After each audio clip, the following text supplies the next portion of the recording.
Hello students, कैसे हैं आप सब लोग। उम्मीद करती हूँ सब अच्छे होंगे और स्वस्थ होंगे। मैं Meena Rana ICT virtual class में आपका स्वागत करती हूँ। तो स्टूडेंट्स, यहाँ पे हमने प्रीवियस लेक्चर में चैप्टर जो आपका था the triangles and it's property, उसको पूरा कंप्लीट कर लिया है। थोड़ा सा इसका हम क्विक रिवाइज करेंगे कि क्या क्या हमने इस चैप्टर में पढ़ा, देन हम नेक्स्ट चैप्टर पे मूव करेंगे। तो देखिए, the triangle and it's property में हमने सबसे पहले टाइप्स ऑफ ट्राइंगल पढ़े, ठीक है, जिसमें साइड के बेस पर और एंगल के बेस पर हमने ट्राइंगल को क्या किया है, क्लासिफाई किया है। तो थ्री टाइप्स के हमने यहाँ पे ट्राइंगल पढ़े हैं। साइड के बेस पे 3 टाइप्स के होते हैं और एंगल के बेस पर भी ट्राइंगल आपके 3 टाइप्स के होते हैं, ठीक है। नेक्स्ट हमने यहाँ पर क्या पढ़ा, द मीडियन ऑफ ट्राइंगल। तो मीडियन क्या होता है, यानी कि इसकी माध्यिका क्या होती है। जब किसी वर्टेक्स से आप क्या करते हो, एक लाइन सेगमेंट को ड्रॉ करते हो, ठीक है। जैसे यहाँ पर मैं एक ट्राइंगल आपको ड्रॉ कर रही हूँ। लेट्स सपोज ये आपके पास एक ट्राइंगल है ए बी और सी, ठीक है। अब इस ट्राइंगल का जो मीडियन है वो कैसे आप ड्रॉ करेंगे, ठीक है, और क्या होगा वो मीडियन आपका। देखिए, इस वर्टेक्स ए से मैं अगर क्या करूँ, एक लाइन सेगमेंट को ड्रॉ करूँ, ठीक है, और लाइन सेगमेंट को ड्रॉ करने के बाद ये जो लाइन है, लेट यहाँ पे आप डी मान लीजिए, ये जो लाइन है, ये लाइन क्या कर रही है, इस बीसी लाइन को क्या कर रही है, 2 इक्वल पार्ट्स में डिवाइड कर रही है। तो ये आपकी क्या होगी, ये आपकी मीडियन यानी कि माध्यिका होगी, ठीक है। तो यहाँ पे आप क्या कह सकते हैं कि जो ए सी है,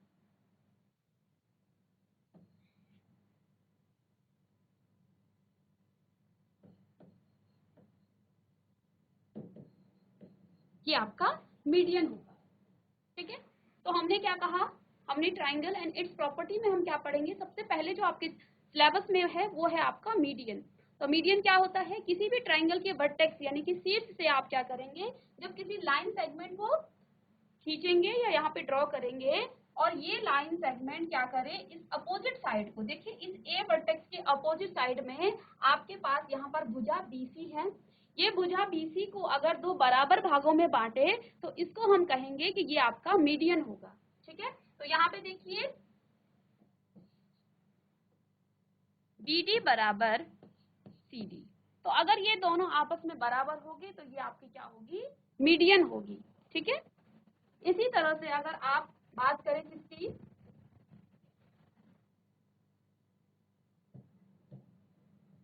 एक दूसरा ट्राइंगल मैं यहाँ पे बना रही हूँ, ठीक है, और इस ट्राइंगल का नाम है आपके पास यहाँ पे ट्राइंगल पी क्यू और आर। हमने पहले पढ़ा मीडियन क्या होता है, किसी ट्राइंगल का मीडियन क्या होता है। तो मीडियन क्या होता है, जो किसी वर्टेक्स से, अगर यहाँ से मैं क्या करूँ, किसी लाइन सेगमेंट को ड्रॉ करूँ और ये इस लाइन पे जाए और यहाँ पे ये जो AC और ये आपका E है, ठीक है।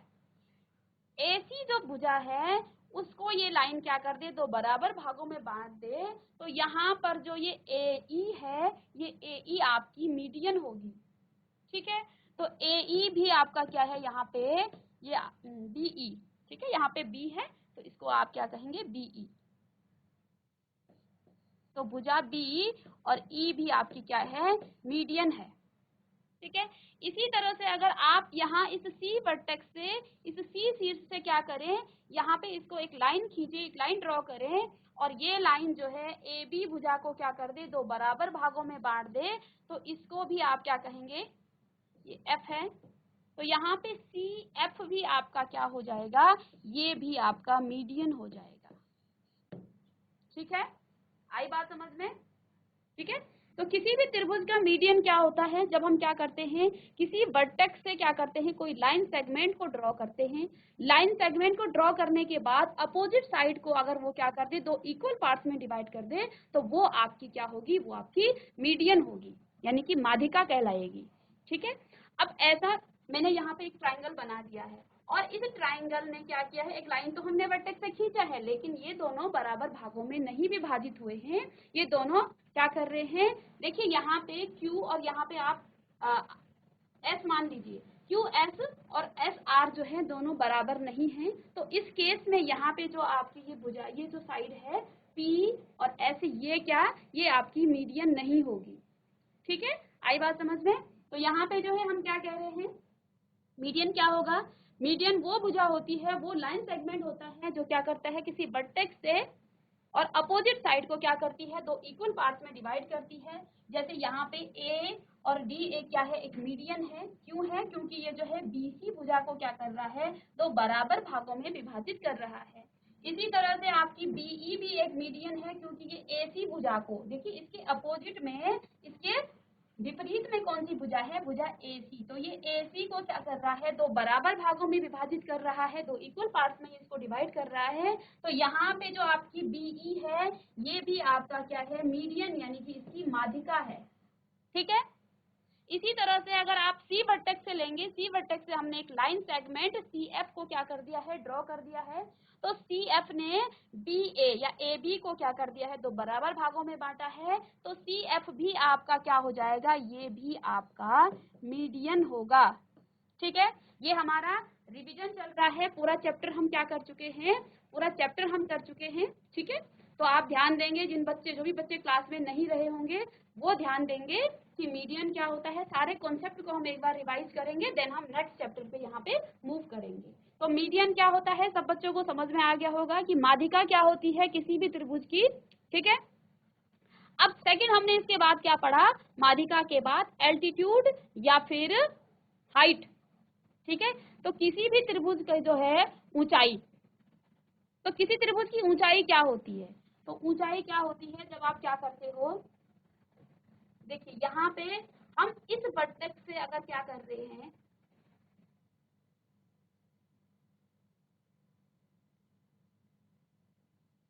मैंने क्या किया, वर्टेक्स पी से एक लाइन ड्रॉ करी। ठीक है, इस लाइन को ड्रॉ करने के बाद मैंने क्या पाया कि यहाँ पे लेट सपोज यहाँ पे एस कोई बिंदु है। ठीक है, अब यहाँ पे एस बिंदु पे क्या हो रहा है, 90 डिग्री का एंगल बन रहा है। अगर यहाँ पर 90 डिग्री का एंगल बन रहा है तो वो क्या होगी, इस ट्राइंगल की एल्टीट्यूड कहलाएगी। ठीक है, तो देखिए एल्टीट्यूड, और यहाँ पे हो सकता है कि ये दोनों भुजा बराबर हों, और ऐसा भी हो सकता है कि ये दोनों भुजा बराबर हों, हो भी सकते हैं और नहीं भी हो सकते हैं। ध्यान यहाँ पे ये देना है कि जब आप मीडियन की बात करेंगे तो मीडियन क्या करेगा, अपोजिट साइड को दो बराबर भागों में बांटेगा। लेकिन जब आप एल्टीट्यूड की बात करेंगे तो एल्टीट्यूड आपका 90 डिग्री का एंगल बनाएगा इस वाली भुजा में, इस अपोजिट साइड में। यहाँ पर पॉसिबल है कि वो बराबर भागों में बांटे, लेकिन ऐसा जरूरी नहीं है कि वो बराबर भागों में बांटे ही बांटे। ठीक है, तो किसी त्रिभुज में वो बांट भी सकता है, ऐसा नहीं है कि भी नहीं बांटेगा। लेकिन यहाँ पे देखिए ये दोनों भुजा बराबर हो भी सकती हैं और नहीं भी हो सकती हैं। इस एल्टीट्यूड की जो जो आपके पास क्या है कंडीशन है, वो क्या कंडीशन है कि वो 90 डिग्री का एंगल यहाँ पे इस अपोजिट साइड पर बनाएगा। ठीक है, तो यहाँ पर आप क्या कह सकते हैं कि जो पी एस है वो क्या है, एल्टीट्यूड। ये आपकी क्या है, एल्टीट्यूड है। ठीक है, तो इसको आप फटाफट से कॉपी कर लेंगे। ठीक है,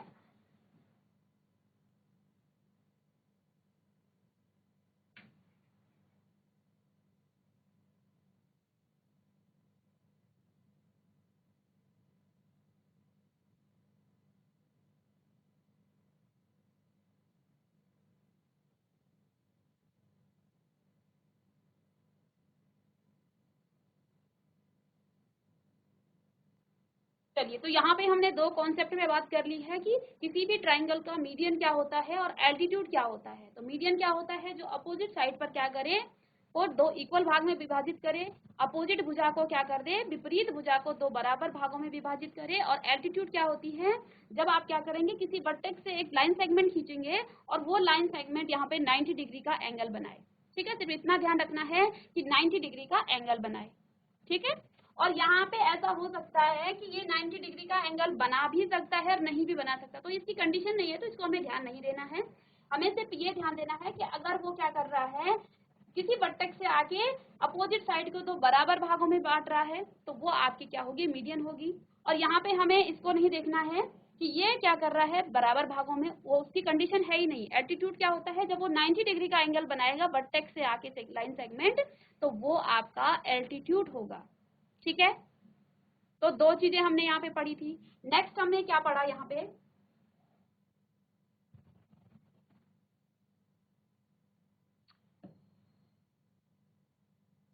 देखिए लेट सपोज यहाँ पे आपके पास क्या है, ये एक ट्राइंगल है। तो यहाँ पे ट्राइंगल में कुछ एंगल्स के बारे में हमने पढ़ा, ए बी सी, और ये आपकी कोई डी भुजा है।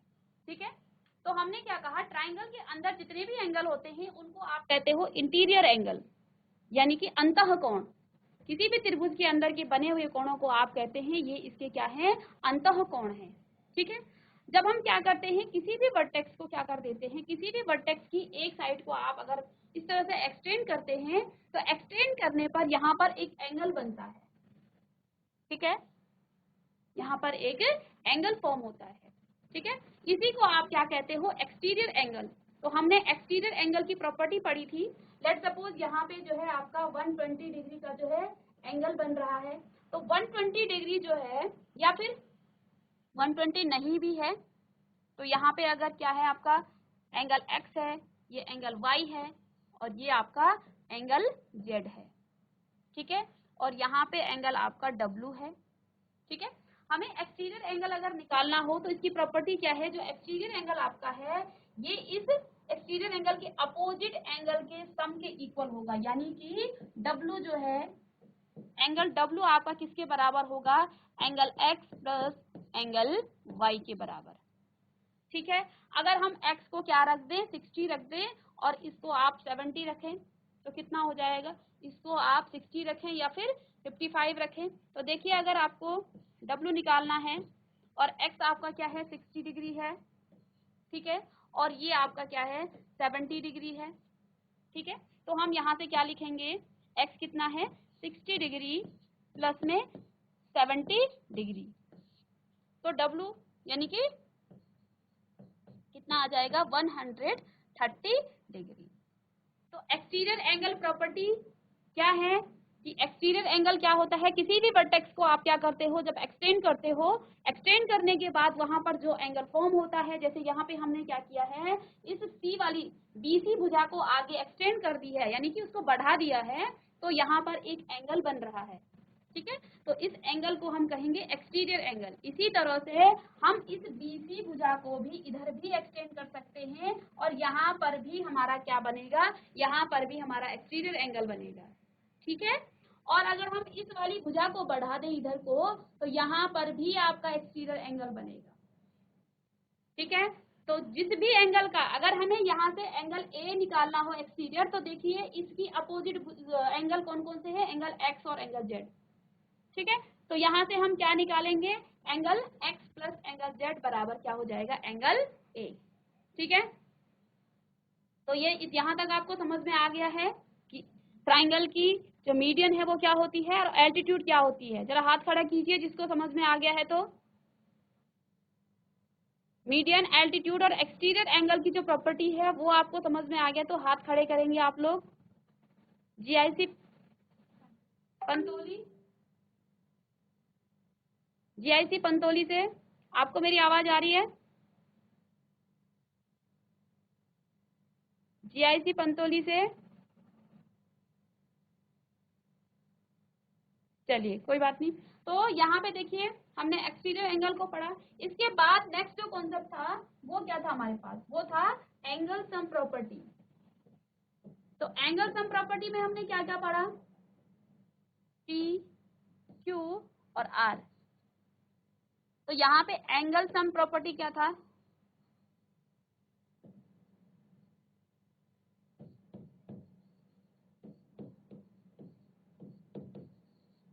तो यहाँ पे हम क्या कहेंगे, angle P plus angle Q plus angle R बराबर क्या होता है, 180 डिग्री होता है। तो त्रिभुज के तीनों कोणों का जो योग है वो हमेशा 180 डिग्री होता है। ये भी हमने यहाँ पे पढ़ लिया है कि जो भी त्रिभुज आपको, जिस प्रकार का भी आपके पास त्रिभुज होगा, जैसा भी आपको ट्रायंगल गिवन होगा, उसके तीनों कोणों का जो सम है वो हमेशा 180 डिग्री होगा। ठीक है, ये भी हमने पढ़ लिया था। ठीक है, इसको आप कॉपी कर लेंगे।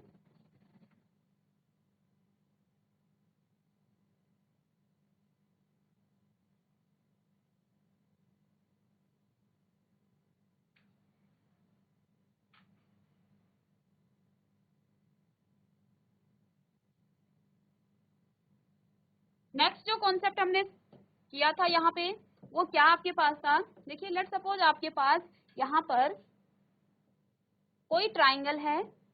ठीक है, इसके बाद हमने दो स्पेशल ट्राइंगल के बारे में पढ़ा था, जहाँ पे आपने इक्विलैटरल ट्राइंगल यानी कि समबाहु त्रिभुज के बारे में पढ़ा था। तो समबाहु त्रिभुज क्या होता है? एक ऐसा त्रिभुज जिसकी तीनों भुजाएं क्या होती हैं? आपस में बराबर होती हैं। तो ऐसे त्रिभुज को आप क्या कहेंगे? समबाहु या इक्विलैटरल ट्राइंगल। तो ABC सपोज ये क्या है? तीनों क्या है? ये समबाहु त्रिभुज है। तो इसके बारे में हमने क्या पढ़ा? लेट सपोज ये आपका 5 सेंटीमीटर है, ये भी आपका क्या है? 5 सेंटीमीटर है, और ये भी आपका क्या है? 5 सेंटीमीटर। इक्विलैटरल ट्राइंगल की जो प्रॉपर्टी है वो हमने क्या पढ़ी कि इसके सारे कोण बराबर होते हैं। ये 60 डिग्री है तो ये भी 60 डिग्री होगा, और ये भी इसका क्या होगा? 60 डिग्री का एंगल बनेगा। ठीक है, तो इक्विलैटरल ट्राइंगल क्या होते हैं? वो ट्राइंगल जिसके तीनों ही साइड बराबर आपस में बराबर होते हैं और तीनों ही कोण आपस में क्या होते हैं? बराबर होते हैं। तो इस पर बेस्ड हमने बहुत सारे क्वेश्चंस को सॉल्व किया था। तो ये आपका रिवीजन जो है चल रहा है। इसके बाद हमने एक और ट्राइंगल की बात की थी, आइसोसेलेस ट्राइंगल।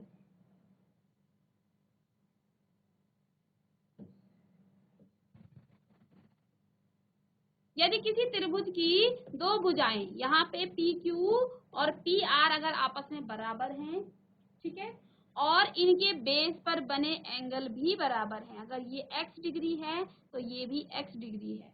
इस x को अगर आप क्या लिखें? अगर ये आपकी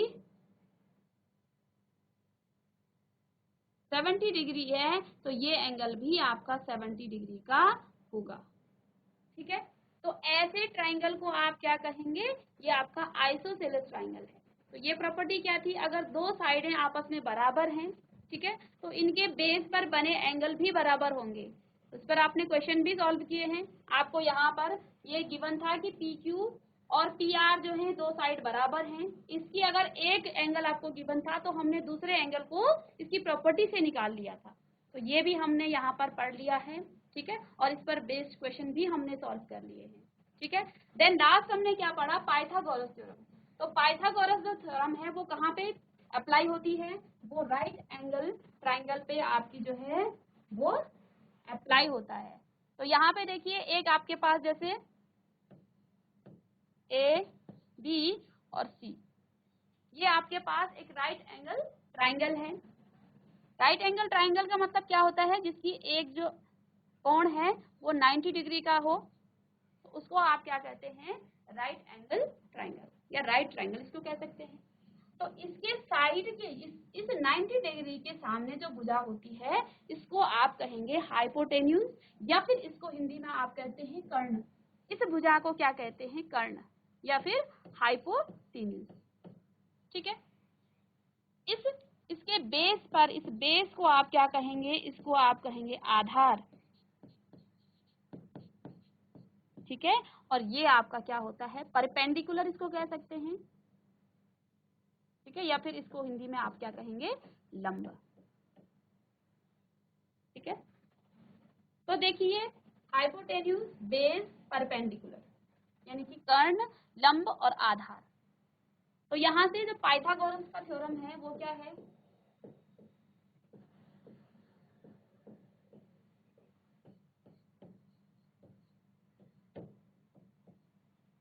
जो कर्ण का वर्ग है वो बराबर है किसके? लंब के वर्ग के बराबर, प्लस में आधार के वर्ग के बराबर। आधार के वर्ग के बराबर। ठीक है, और यहाँ पे हमने कुछ क्वेश्चंस को सॉल्व किए थे। यहाँ पे आप क्या लिख सकते हैं कि जो हाइपोटेन्यूज है इसका जो वर्ग है यानी कि इसका स्क्वायर है वो बराबर है किसके, लंब यानी कि परपेंडिकुलर के स्क्वायर के प्लस बेस यानी कि आधार के स्क्वायर के बराबर। तो देखिए जो आपका पाइथागोरस थ्योरम है वो हमेशा आपका राइट एंगल ट्रायंगल पर ही लगेगा, राइट ट्रायंगल पर ही ये अप्लाई होगा। जब भी आपके पास क्या होंगे, आपको राइट एंगल दिया होगा तो आप क्या करेंगे, वहां पे दो साइड आपको दे रखी है तो तीसरी साइड को आप आसानी से निकाल लेंगे। तो ये सब हमने इस प्रीवियस चैप्टर में यहाँ पे क्या किया है, पढ़ा है। अब आपका जो नेक्स्ट चैप्टर है चैप्टर नंबर 7, त्रिभुज की सर्वांग समता यानी कि कॉन्ग्रुएंस ऑफ ट्राइंगल। ठीक है, चैप्टर नंबर 7 हम स्टार्ट कर रहे हैं। त्रिभुज, आपके जो चैप्टर का नाम है चैप्टर नंबर 7 है त्रिभुज की सर्वांग समता। ठीक है, तो देखिए पहले हम त्रिभुज से पहले एक लाइन सेगमेंट के बारे में देखेंगे कि लाइन सेगमेंट, सर्वांग समता का मतलब क्या होता है, कॉन्ग्रुएंसी का मतलब क्या होता है।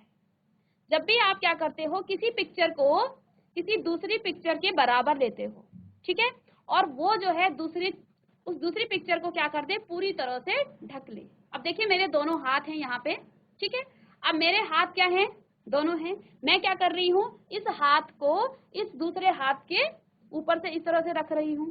तो देखिए यहाँ पे मैंने क्या कर दिया है, अपने हाथ को दूसरे हाथ के ऊपर रखा तो दूसरा हाथ मेरा पूरी तरह से ढक गया है। ठीक है, यानी कि देखिए मेरे पास दो हाथ थे और मैंने क्या किया, इन दोनों हाथ को, एक हाथ को इस दूसरे हाथ के ऊपर से इस तरह से रख दिया है। अब आप देख पा रहे हैं कि मेरा जो दूसरा हाथ है, मेरा दूसरा जो हैंड है वो पूरी तरह से ढक गया है। ठीक है, तो यहाँ से मैं क्या कह सकती हूँ कि ये दोनों हैंड्स मेरे क्या हैं, एक दूसरे के कॉन्ग्रुएंस हैं। ठीक है, जो कोई भी फिगर क्या करे, किसी दूसरी फिगर को पूरी तरह से ढक दे तो ऐसी फिगर को आप, उन दोनों फिगर को आप क्या कहेंगे, ये आपस में एक दूसरे के कॉन्ग्रुएंस हैं। ठीक है, तो यहाँ पे आप कोई, जब हम बात करेंगे लाइन सेगमेंट की, तो लाइन सेगमेंट हम जानते हो, लाइन सेगमेंट की बात करेंगे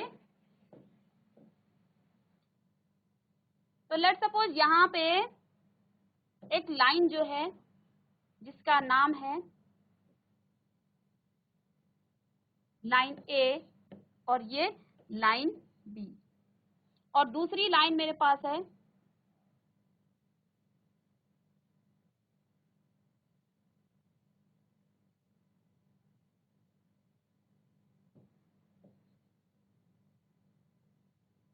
लाइन पी और लाइन क्यू। ठीक है,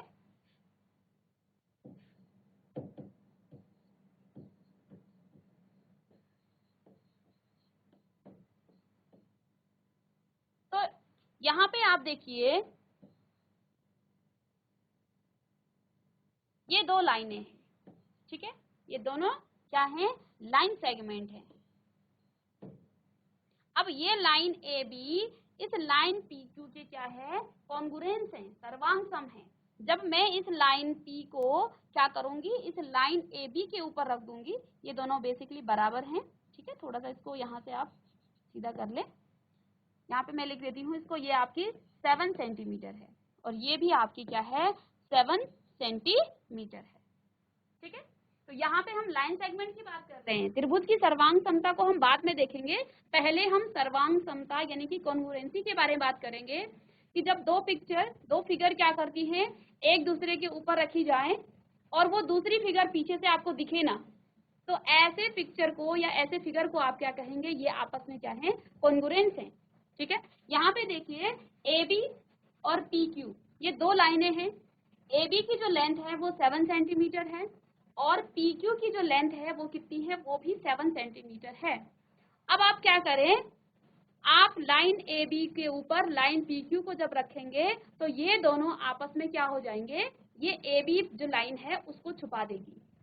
ठीक है, तो हम क्या कहेंगे कि जो लाइन ए बी है वो लाइन पी क्यू के क्या है, कॉन्ग्रुएंस में है। ठीक है, मीन्स यहाँ पर आप क्या लिख सकते हैं कि लाइन ए बी, अब देखिए कॉन्ग्रुएंस को आप किस तरह से डिनोट करते हैं। ठीक है, line A B, line segment को आप इस तरह से डिनोट करते थे, कॉन्ग्रुएंसी का ये साइन है। तो मैं क्या कह रही हूं कि लाइन ए बी क्या हो रही है, लाइन पी क्यू को कॉन्ग्रुएंस है। ठीक है, तो कॉन्ग्रुएंस का मतलब क्या हो गया है, यानी कि सर्वांग समता मतलब क्या हो गया है, दो पिक्चर जब आपस में बराबर हों। ठीक है, अगर वो बराबर नहीं भी आपको दिख रही है तो एक दूसरे के ऊपर से आप उसको रखें और जो दूसरी पिक्चर है वो पूरी तरह से क्या हो जाए, दोनों तरफ से जब आप उसको देखें तो वो पिक्चर एक दूसरे को वो क्या करे, ढक दे।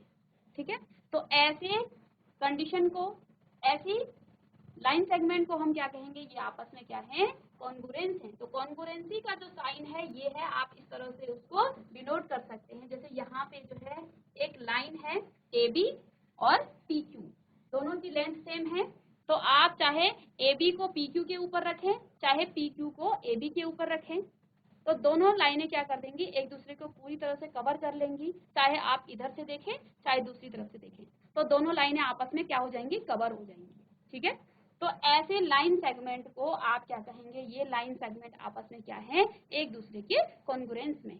ठीक है, लाइन सेगमेंट को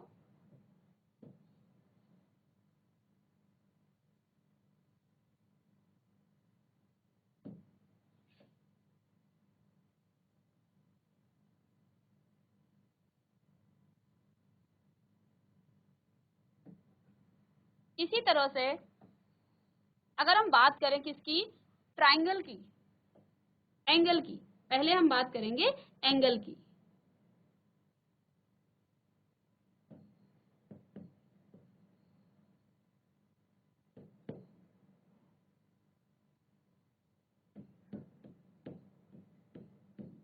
तो देखिए एक एंगल मैं यहाँ पे बना रही हूं,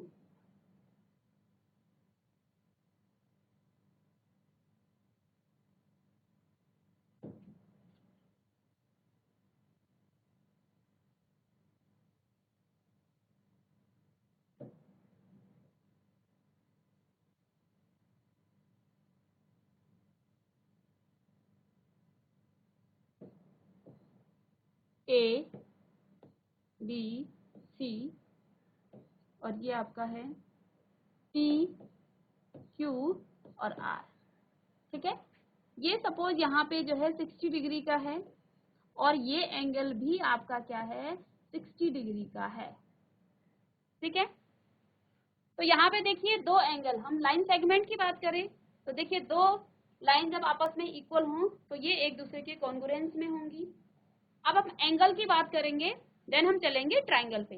तो देखिए एंगल कब इक्वल होंगी, तब वो एक दूसरे को कवर करेंगे। अगर यहाँ पे देखिए एंगल ए सी बी ये 60 डिग्री का है और एंगल पी क्यू आर, अगर ये दोनों आपस में क्या है, कॉन्ग्रुएंस हैं, तो ये एंगल आपस में बराबर होंगे। ठीक है, तो यहाँ पे देखिए angle A C B congruence है किसके, एंगल पी क्यू आर।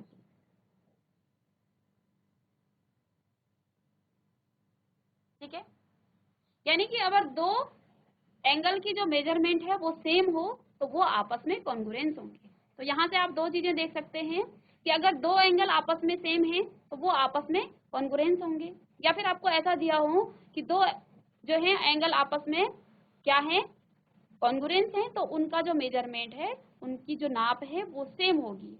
ठीक है, तो दो चीजें हमने यहाँ से देख ली है। अब हम बात करेंगे त्रिभुज की सर्वांग समता, जो कि आपको यहाँ पे आपके सिलेबस में है। तो कॉन्ग्रुएंस यानी कि सर्वांग समता क्या होती है, दो फिगर जब एक दूसरे को पूरी तरह से कवर कर ले, जब एक दूसरे को पूरी तरह से ढक ले। ठीक है, और हम दोनों तरफ से उसको देखें। ऐसा भी हो सकता है कि कभी कोई बड़ी पिक्चर है और हम उसको कवर करने पर एक तरफ से तो वो दिखती है, एक तरफ से तो वो कवर हो जाएगी, लेकिन दूसरी तरफ से आपको पिक्चर दूसरी वाली दिखेगी। लेकिन सर्वांग समता यानी कि कॉन्ग्रुएंसी में दोनों तरफ से आपको देखना है, वो पूरी तरह से एक दूसरे के क्या होनी चाहिए, कवर होनी चाहिए। यानी कि फर्स्ट पिक्चर ए, जैसे यहाँ पर लाइन ए बी है, line A B P Q को कवर करेगी और P Q line A B को कवर करेगा। तो ये चीज यहाँ पे देखनी है, क्योंकि कवर तो बड़ी चीज छोटी को भी करेगी। लेट सपोज यहाँ पे कोई बड़ी लाइन है और यहाँ पे कोई छोटी लाइन है, अगर हम इस बड़ी लाइन को इस छोटी लाइन के ऊपर रख दें तो ये कवर तो कर लेगी, लेकिन जब हम इधर से देखेंगे नीचे से तो आपको वो बड़ी लाइन दिखेगी, वो कवर नहीं करेगी। तो कॉन्ग्रुएंसी का मतलब ये हुआ कि दो पिक्चर जो है आपस में पूरी तरह से, आप दोनों साइड से उस पिक्चर को देखेंगे तो वो क्या होनी चाहिए, पूरी तरह से कवर होनी चाहिए, तो वो आपकी कॉन्ग्रुएंसी होती है। ठीक है, अब यहाँ पे हमने लाइन सेगमेंट देखा है और एंगल देखा, तो एंगल जब क्या है, एंगल्स का जो मेजरमेंट है वो अगर सेम है तो वो आपस में क्या होंगे, दोनों एंगल कॉन्ग्रुएंस होंगे।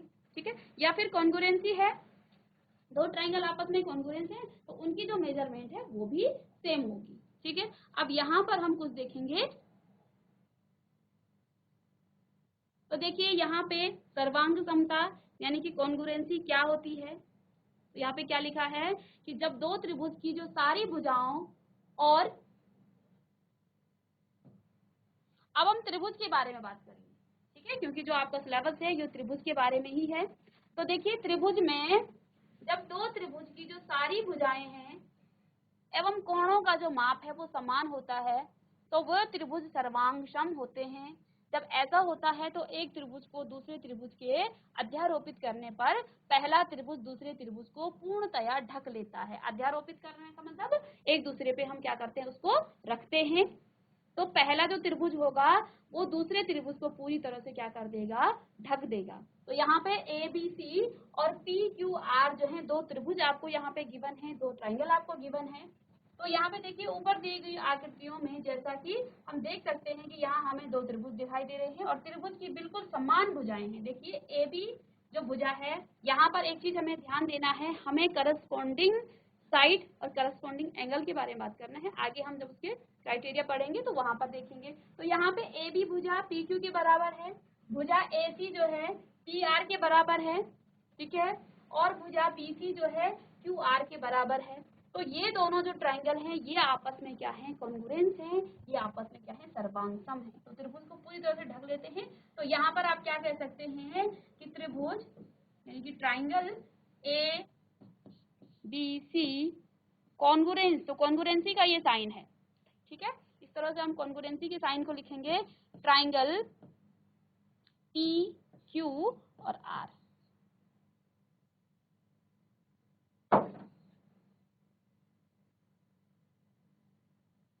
तो देखिए त्रिभुज,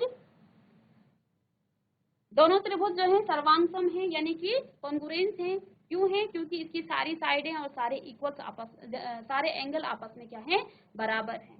तो कॉन्ग्रुएंसी का जो आज का चैप्टर है हमने स्टार्ट किया है। हमने यहाँ पर क्या देखा, लाइन जो है, लाइन किस तरह से सर्वांगसम होती है, लाइन सेगमेंट। तो दो रेखाखंड जब आपस में बराबर हों, जब वो एक दूसरे को पूरी तरह से कवर करती हैं, तो ऐसे लाइन सेगमेंट या रेखाखंड को हम क्या कहते हैं, वो एक दूसरे के क्या है, सर्वांगसम है या उसके कॉन्ग्रुएंट में है।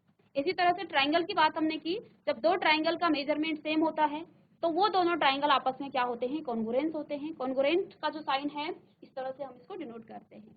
अब ट्राइंगल की बात हम कर रहे हैं, ट्राइंगल की क्या होनी चाहिए, सारी साइडें और सारे कोण आपस में अगर बराबर हैं, करस्पॉन्डिंग एंगल, ठीक है, तो वो क्या हो जाएंगे, एक दूसरे के सर्वांगसम है। तो इसकी क्राइटेरिया पे हम कल की क्लास में बात करेंगे। तो यहाँ पे हमने कॉन्ग्रुएंसी का और प्रीवियस चैप्टर का जो लेक्चर है, जो आपका पूरा वहाँ पे एक समरी हमने की है कि क्या क्या हमने वहाँ पे पढ़ा है, उसको रिवीजन हमने आज की क्लास में किया है, आप उसको भी पढ़ेंगे। और यहाँ पे कॉन्ग्रुएंसी का जो चैप्टर हम स्टार्ट कर रहे हैं त्रिभुज की, उसको भी आप देखेंगे कि लाइन किस तरह से कॉन्ग्रुएंस होते हैं और कोण आपके कैसे कॉन्ग्रुएंस होते हैं, और त्रिभुज की हमने जो बेसिक चीज है उसको हमने देखा है। नेक्स्ट क्लास में हम इसकी कुछ क्राइटेरिया पर बात करेंगे। तब तक के लिए आप इसको घर में पढ़ेंगे। Thank you and have a nice day.